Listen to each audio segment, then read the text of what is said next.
नमस्कार, हर हर महादेव, जय भोलेनाथ। आप सभी का स्वागत है आपके खुद के YouTube चैनल पर जिसका नाम है चाचा के फैक्ट्स। मैं नितिन हूँ।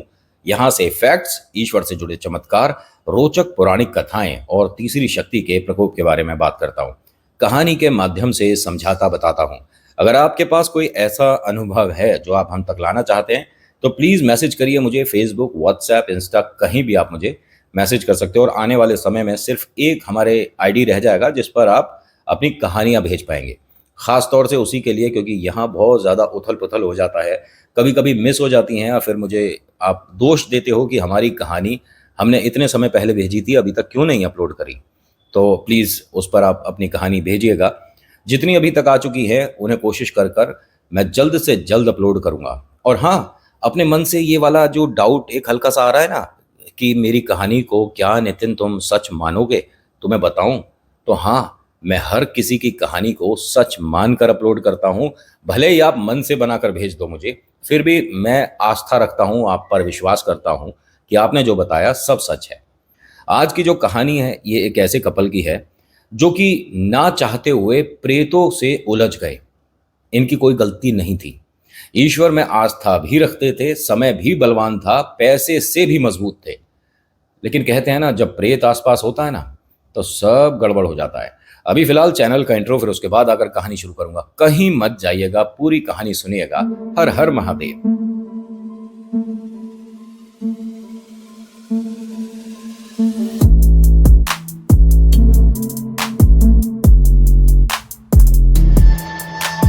कहानी शुरू करने से पहले एक छोटी सी रिक्वेस्ट है, चलिए हाथ जोड़कर कहता हूं, शायद आप पर ज्यादा प्रभाव पड़ेगा कि सब्सक्राइब कर लिया करो अगर आपको अच्छी लगती है। लाइक करिए, शेयर करिए, अपने मित्रों के साथ प्लीज साझा करिए। और कुछ कहना चाहते हैं तो सुझाव में बताइए।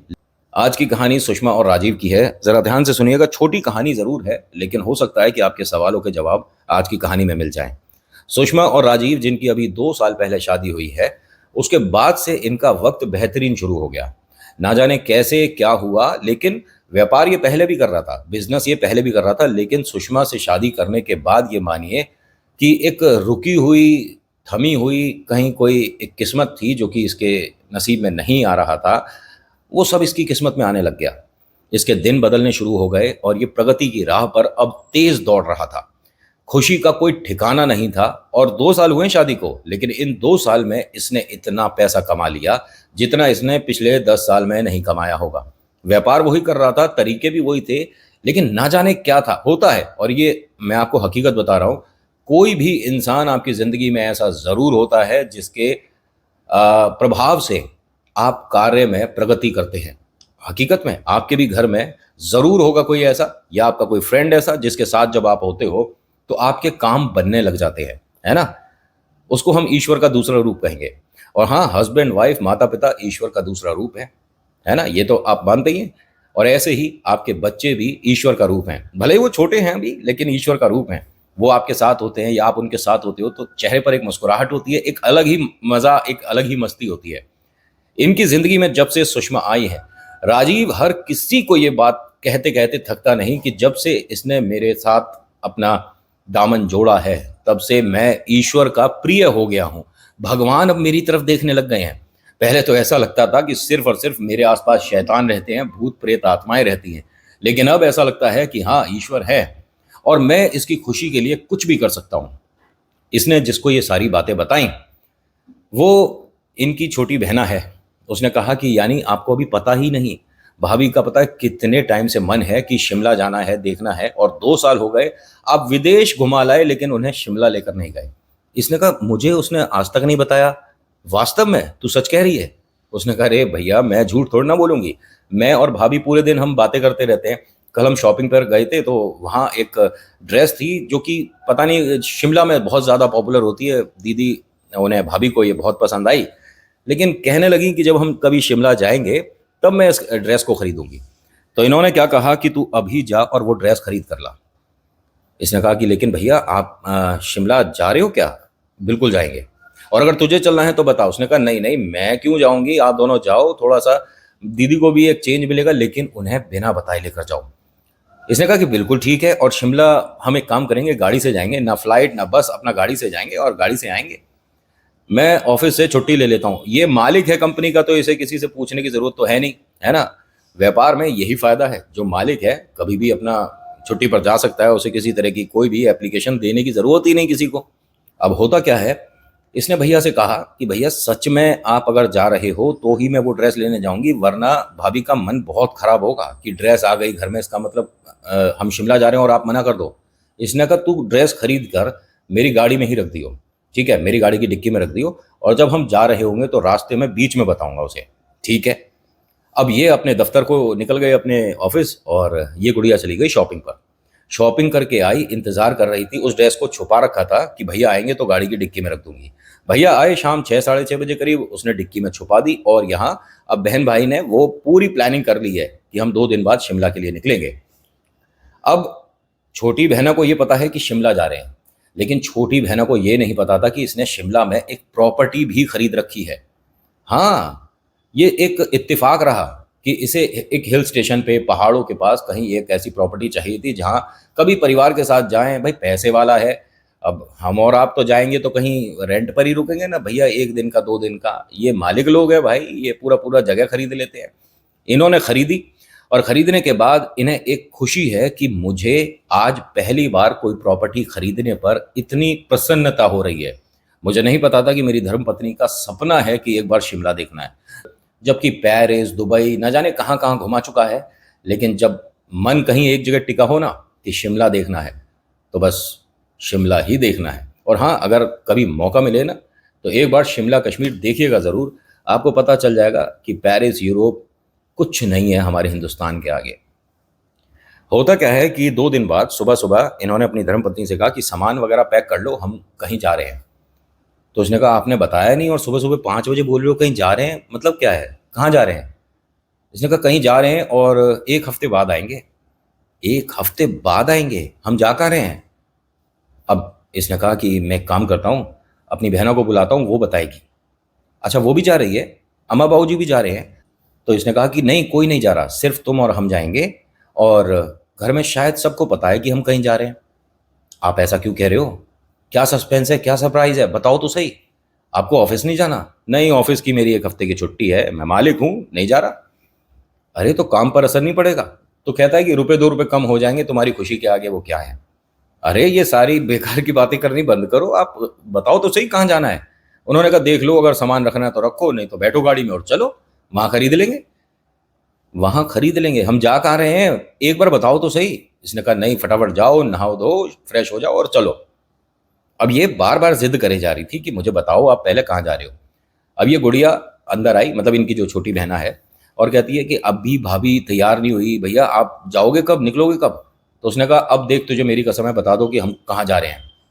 तो वो हंस के कहती है कि आप अपने सपनों की जगह जा रही हो, भैया अब मुझे बताने दो। उसने कहा कि ठीक है, अच्छा बता ले, वरना उसके भी पेट में गुदगुदी होती रहेगी और तेरा भी मन बेचैन रहेगा। हम कहाँ जा रहे हैं, भाभी शिमला जा रही हो आप। अब उसके चेहरे की जो स्माइल थी इतनी बड़ी हो गई कि बस क्या बताऊं। शिमला कब। उन्होंने कहा अभी आधे घंटे में निकल रहे हैं। अरे आप बेकार की बात मत करो, शिमला यहाँ थोड़ी ना रखा है। तो कहता कि हाँ 1 डेढ़ दिन लगेगा, 2 दिन लगेंगे, पहुंच जाएंगे। अरे तो बुकिंग वगैरह हो गई है, फ्लाइट वगैरह कुछ भी जरूरत नहीं है, ट्रेन फ्लाइट बस कुछ नहीं, अपनी गाड़ी है, आधे रास्ते मैं चलाऊंगा, आधे रास्ते तुम चलाना। अरे लेकिन शिमला। अब ये हंसे जाए, और मतलब खुशी का ठिकाना नहीं था। ये पेरिस जाते में खुशी नहीं थी इतनी, जो चेहरे पर आज इतनी खुशी है। अब जी यहाँ से जब ये निकल रहे थे, माता पिता का आशीर्वाद लिया, छोटी गुड़िया के सिर पर हाथ रखा और कहा कि जितना तूने किया उतना बहुत अच्छा है, और तेरे लिए गिफ्ट है, मेरे रूम में मेरे दराज के अंदर रखा है, देखियो तुझे पसंद आए ना आए। ये एक छोटी गुड़िया का कभी सपना था कि वो वाला फ़ोन लेना है। पैसा बहुत है, लेकिन वो होता है ना कि हम पे पैसा तो बहुत है, लेकिन ये चीज़ यार इतने पैसे की लग नहीं रही है, लूँ ना लूँ ये वाली बात आती है। लेकिन इसने अपनी बहना को वो गिफ्ट करा था। खैर ये दोनों शिमला के लिए निकल गए। रास्ते भर इनकी बहुत मतलब मज़ेदार बातें चल रही थी कि तुमने पहली बार ऐसा कोई सरप्राइज़ दिया है जिसको बार बार सोचकर मैं बहुत ज़्यादा मतलब एक्साइटेड हो रही हूँ, बहुत ज़्यादा खुश हूँ। और मेरे को कभी उम्मीद नहीं थी कि हम शिमला जा पाएंगे, क्योंकि व्यस्त रहते थे, और जब विदेश जाते थे तो काम के सिलसिले में जा रहे हैं और साथ ही साथ घूमना भी हो जाता था। लेकिन पहली बार ना लैपटॉप लेकर चल रहे, ना कोई ऑफिस की फाइलें, सिर्फ आप और हम चल रहे हैं बिना काम के, वाह कमाल है। तो उन्होंने कहा नहीं नहीं, काम तो है, बिना काम के मैं कहाँ जाता हूँ। अब ये कहने लगी कि क्या काम है बताइए। वहाँ मैंने कुछ लिया है तुम्हारे लिए, अब मैं सोच रहा हूँ कि अम्मा बाबूजी को दिखाने से पहले तुम्हें दिखाऊं, उसके बाद पूरे परिवार को लेकर आऊँगा। आपने क्या खरीदा है वहाँ पर? अरे सारी बातें अभी बता दूंगा तो फिर सरप्राइज में मज़ा नहीं आएगा। अब ये बातें करते जा रहे थे, पहाड़ी इलाका शुरू हो गया था। इन्हें एक चीज़ बड़ी अजीब लग रही थी कि इनके आगे जो गाड़ी चल रही थी उसको इन्होंने अभी कुछ देर पहले ओवरटेक करा था और ये गाड़ी इनके पास से निकली नहीं थी, तो ये दोबारा आगे कैसे आ गई। कभी कभी होता है, हम बात कर रहे हैं ध्यान नहीं रहता, तो हो सकता है ओवरटेक कराओ। 10 मिनट 15 मिनट बाद एक मोड़ जो कि इन्होंने ध्यान से मतलब कुछ चीज़ें देख कर मोड़ा था, वो दोबारा आया।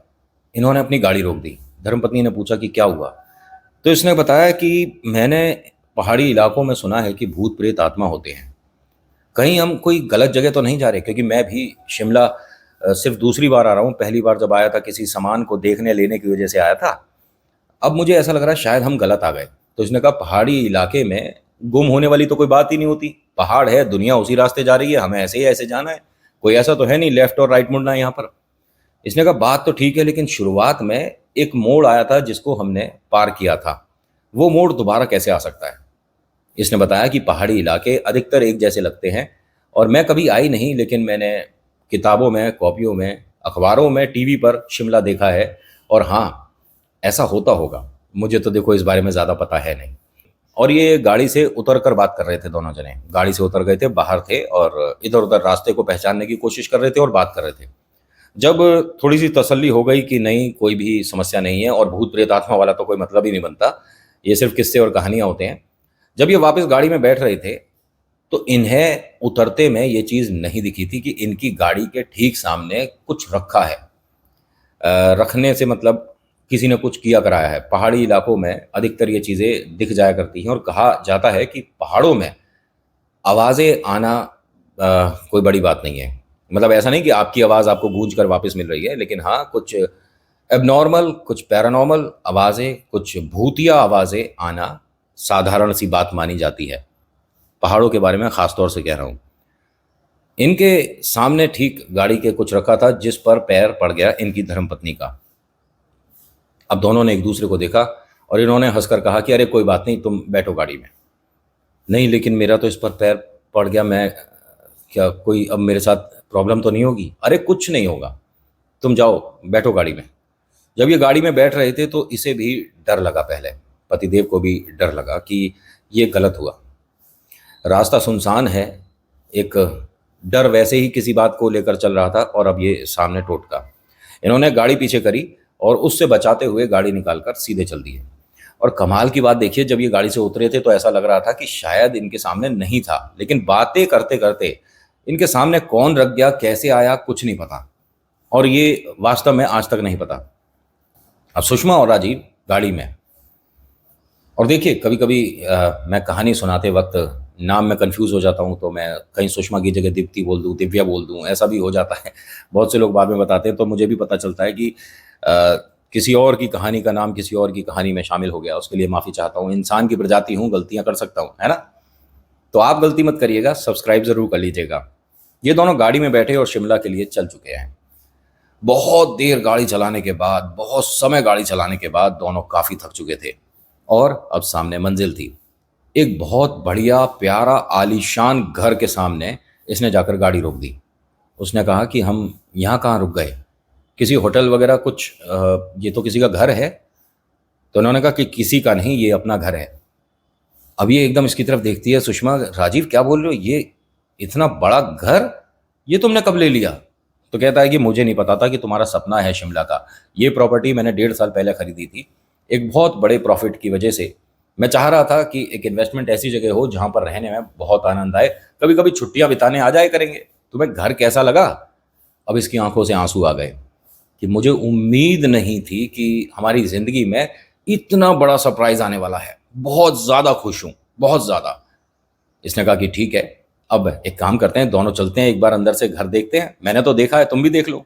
और घर काफ़ी सुंदर था, काफ़ी बड़ा था और फर्नीचर्ड अंदर सारा मतलब मौजूद था। एक तरह से इन्होंने फुल्ली फर्निश्ड एक बंगला खरीदा था। पैसे वाले लोग हैं, वरना अगर हम खरीदेंगे तो हम तो घर ही खरीदेंगे भाई साहब, सामान तो बाद में लगा ही लेंगे, है ना। अब ये दोनों घर के अंदर जैसे ही आए तो एक बहुत बुरी बदबू आ रही थी घर के अंदर। ये दोनों घर से बाहर आ गए कि ये किस चीज़ की स्मेल थी। उसने कहा एक काम करता हूँ, मेरी गाड़ी में परफ्यूम डिओड्रेंट वगैरह पड़ा है, मैं वो स्प्रे कर देता हूँ। बहुत समय से घर बंद है, 1.5 साल से घर बंद है, तो हो सकता है कोई बदबू आ रही हो किसी वजह से। ये अंदर आया, गाड़ी में से परफ्यूम लिया, डिओ लिया। जब वापस जा रहा था तो देखता क्या है कि अभी वो मेरे साथ खड़ी थी बाहर, और हम दोनों बाहर जब आए थे तो दोनों ने मुंह पर हाथ रखा हुआ था कि बदबू आ रही है। अब मैं डिओ लेने आया हूँ तो ये अंदर जाकर दरवाज़ा बंद कर। उसने दरवाज़ा खुलवाया, खटकाता है तो अंदर से किसी आदमी के बोलने की आवाज़ आई कि रुको। इसे नहीं समझ आया कि एक एक मिनट, मैंने किसी को, केयर टेकर को यहाँ रखा नहीं है, घर में है कौन। अब ये घबरा कर दरवाज़ा पीटने लग गया, बहुत तेज तेज। तभी इनकी धर्मपत्नी ने दरवाज़ा खोला और कहती है कि आप दरवाज़ा क्यों बंद करके गए थे। मैं ढूंढ रही थी, कि कोशिश कर रही थी कि खुलेगा कहाँ से, ना मुझे कहीं स्विचेस दिख रहे थे ना कुछ, मैं अंधेरे में डर रही थी। उन्होंने कहा अभी तुम्हारे साथ कोई था क्या, आप बेकार की बातें मत करो। इन्होंने वो डीओ से काफ़ी स्मेल भगाने की कोशिश करी, फिर स्विच बोर्ड ढूंढा, मोबाइल की रोशनी से ऑन करते हैं। पूरे घर में अच्छा साफ सुथरा एकदम, कोई परेशानी नहीं। इन्होंने कहा कि मैं जब बाहर था तुमने दरवाज़ा अंदर से बंद कर लिया था, तुम्हारे को यहाँ किसी की उपस्थिति लगी क्या। उसने कहा कि आपने दरवाज़ा बंद किया था, मैंने नहीं, और मैं तो ये सोच रही थी कि आपके साथ बाहर आई हूँ, लेकिन मैं अंदर कैसे रह गई थी। चलो कोई बात नहीं, हो जाता है। और मेरे साथ आपको ना जाने कैसे किसी आदमी की आवाज़ कैसे आ सकती है।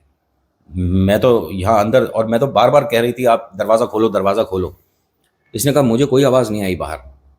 खैर, इस बात को इन्होंने रफा दफा कर दिया। पहली बात तो ये कि अगर यहाँ ये चीज़ महसूस हो चुकी थी दरवाजे पर ही, तो यहाँ से लौट जाते, लेकिन नहीं, हम यकीन करने में देर कर देते हैं कि इस तरह की कोई शक्ति होती है। ये दोनों पूरे घर को जब चेक कर रहे थे तो करते करते इन्हें ये लगा कि अब जब घर इतना ज़्यादा पसंद आ गया है तो बाकी का एक्सप्लोर, मतलब बाकी का घर देखना अब कल करेंगे, काफ़ी थक गए हैं। फ्रेश होते हैं, मैं बाज़ार से कुछ खाने को लेकर आता हूँ और फिर खाते हैं और सो जाते हैं। इसने भी यही कहा, सुषमा ने, कि ठीक है, जब तक आप बाज़ार से कुछ खाने को ले आओ मैं फ्रेश वगैरह हो जाती हूँ, देखती हूँ कि यहाँ पर कैसा है बाकी घर। उसने कहा ठीक है।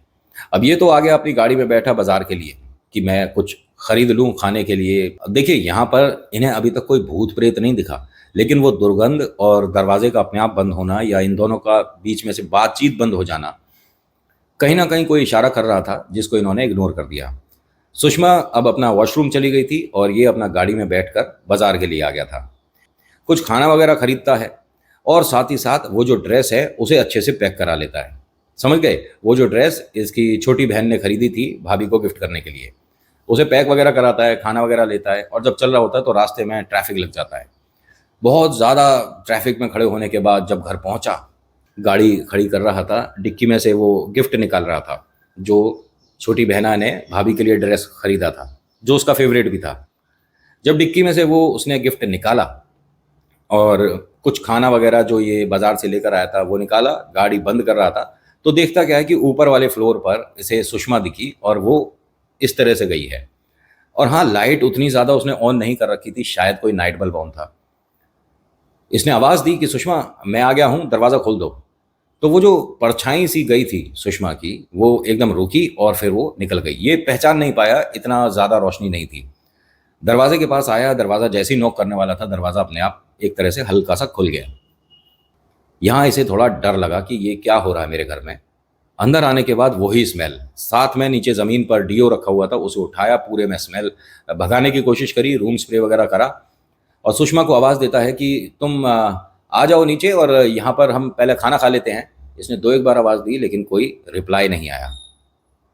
सुषमा आ जाओ, मैं खाना वगैरह ले आया हूँ, फिर ठंडा हो जाएगा। कोई आवाज़ नहीं। ये फटाफट से सीढ़ियों से ऊपर गया और ऊपर के जो 4-5 कमरे थे सबको देख लेता है, किसी में भी सुषमा नहीं है।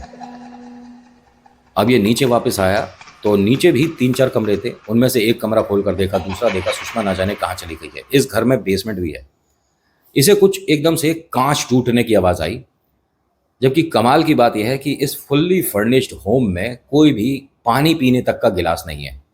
जबकि किचन पूरी सेट होनी चाहिए थी ना, है मॉड्यूलर किचन वगैरह, सब सामान वगैरह भी होना चाहिए था खाने पकाने के लिए, लेकिन गिलास वगैरह थे नहीं, तो ये बात तो पक्का था कि किचन खाली है, तभी ये बाहर से खाना लेने गया था। कांच टूटने की आवाज़ या गिलास टूटने की आवाज़ इसे चिंतित करती है। उस तरफ जाता है, देखता है कि सुषमा आराम से सो रही है। एक कमरा था, उस पर आराम से, जैसे बहुत थक गई, इस वजह से आराम करने के लिए वो सो गई। इसे भी लगा कि काफ़ी देर हो गई थी, इसी वजह से ये थक कर इंतज़ार करके सो गई है। एक काम करता हूँ, मैं भी काफ़ी थका हूँ, मैं नहा धोकर आता हूँ, थोड़ी देर के लिए मैं भी लेट जाता हूँ। और हाँ, घंटे डेढ़ घंटे बाद दोनों उठकर खाना खा लेंगे। अब ये गया, नहाया, आया, लेटा और सो गया। इतना थका था पूरे दिन का, तो सोना लाजमी था। फटाफट से आंख लग गई। फिर से दोबारा से कांच टूटने की आवाज़ आई। इसकी आंख खुल गई। इसने अपनी हाथ की घड़ी पर देखा, समय तो 3 बज रहे थे। 3 बज के 1 सेकंड ही हुआ होगा, यानी एग्जैक्ट टाइम 3 ही बजा था। इसने अपनी घड़ी में देखा। इसने सुषमा की तरफ देखा तो वो यहाँ है नहीं। बड़ा चिंता हुआ इसे, और फिर सोचा कि शायद भाई खाली पेट सो गई तो कुछ खाने के लिए गई होगी। बाहर खाना रखा ही है टेबल पर। तो देखता क्या है कि टेबल का जो खाना है वो वैसा का वैसा ही रखा है, सुषमा ने खाया नहीं। अब इसने घर में ढूंढना शुरू करा कि सुषमा कहाँ गई। तो एक रोने की, सिसकने की आवाज़ आ रही थी इनके घर में अंदर की तरफ। ये उस तरफ चलने लगा। थोड़ी दूर जाने के बाद वहीं से बेसमेंट को रास्ता जाता था। इसे कॉर्नर में सुषमा नीचे बैठी हुई दिखी। सुषमा इसकी तरफ ऐसे करके झांक रही थी। लाइट जो बेसमेंट है उसकी ऑन थी, लेकिन ऊपर कॉरिडोर में रोशनी नहीं थी इतनी, तो बस परछाई सी दिख रही थी। सुषमा तुम ठीक हो और रो क्यों रही हो, क्या हुआ है? सुषमा ठीक हो तुम? अब सुषमा रोते रोते उन सीढ़ियों से नीचे उतरी, लेकिन वो जिस तरह से गई ये समझ नहीं आया कि ये इस तरह से क्यों चल रही है।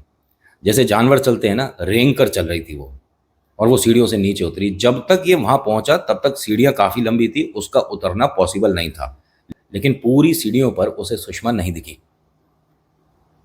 अब ये बार बार किसी के फुसफुसाने की, कुछ बड़बड़ाने की आवाज आ रही है बेसमेंट से। इसने ऊपर से और ज्यादा लाइटें ऑन कर दी। कौन है बेसमेंट में? सुषमा, तुम कहाँ हो? बेसमेंट में कोई है क्या? सुषमा तुम ठीक हो? सुषमा, तुम कहाँ हो? जैसे ही उसने ये बात बोली तो किसी आदमी की भारी सी आवाज आई कि सुषमा यहां नहीं है। अब इसे हल्का फुल्का डर लगा कि मेरे घर में कोई है।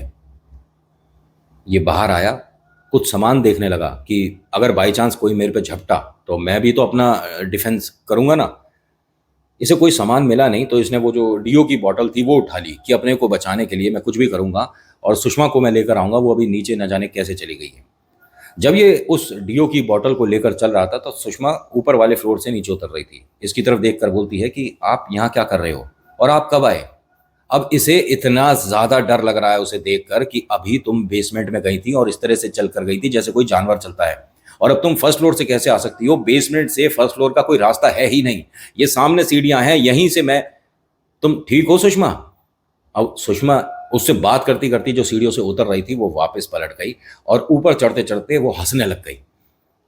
ये भागकर उसके पास गया और उसे झंझोड़ कर कहता है कि अरे तुम कर क्या रही हो, तुम ठीक हो सुषमा? और सुषमा का जो चेहरा है वो देखकर साफ पता चल रहा था कि इस पर कोई साया है।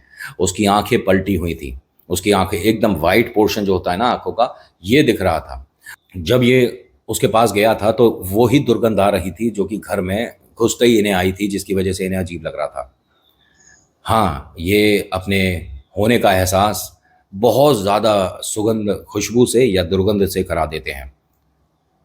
अब इसने उसे दोबारा से झंझोड़ा और पूछा कि तुम ठीक हो? एक काम करो, तुम यहाँ बैठो, मैं ज़रा बेसमेंट में देख कर आता हूँ, मुझे बेसमेंट में लगता है कि कोई है। उसी कमरे में ले जाकर उसने उसे बैठा दिया, सुषमा को।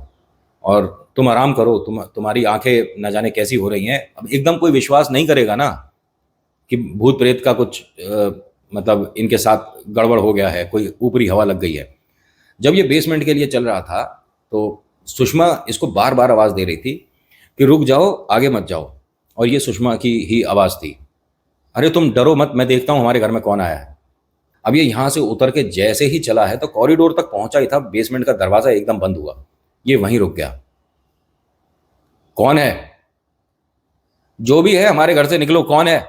वरना मैं फोन कर दूंगा, पुलिस कंप्लेंट कर दूंगा, बाहर निकलो, कौन है। तो वो दरवाजा हल्का सा खुला दोबारा से, जैसे किसी ने इनवाइट करा हो कि आओ, मैं हूं, करो मेरी शिकायत। अब ये धीरे धीरे आगे बढ़ रहा है। इसकी धड़कनें तेज हो रही थी, मन में डर है, और इस डर को और ज्यादा किसने बढ़ा दिया जब सुषमा की आवाज बेसमेंट से आई। राजीव, कहां हो? राजीव, मैं यहां हूं, तुम कहां हो राजीव? आगे क्या हुआ बताऊंगा अगले भाग में। आज की कहानी में इतना ही। आज की कहानी कैसी लगी बताइएगा जरूर। अच्छी लगी तो लाइक करिए, शेयर करिए, कमेंट में लिखिएगा जय वीर बालाजी महाराज, आपका नाम आपकी जगह। किसी बात पर यकीन करो ना करो, एक बात पर जरूर करना, ईश्वर चमत्कार करते हैं, बाकी कोई नहीं। So thank you so much for watching. मेरा नाम नितिन है। मुलाकात करूंगा आपसे एक अगली वीडियो में। हर हर महादेव, जय भोलेनाथ, धन्यवाद।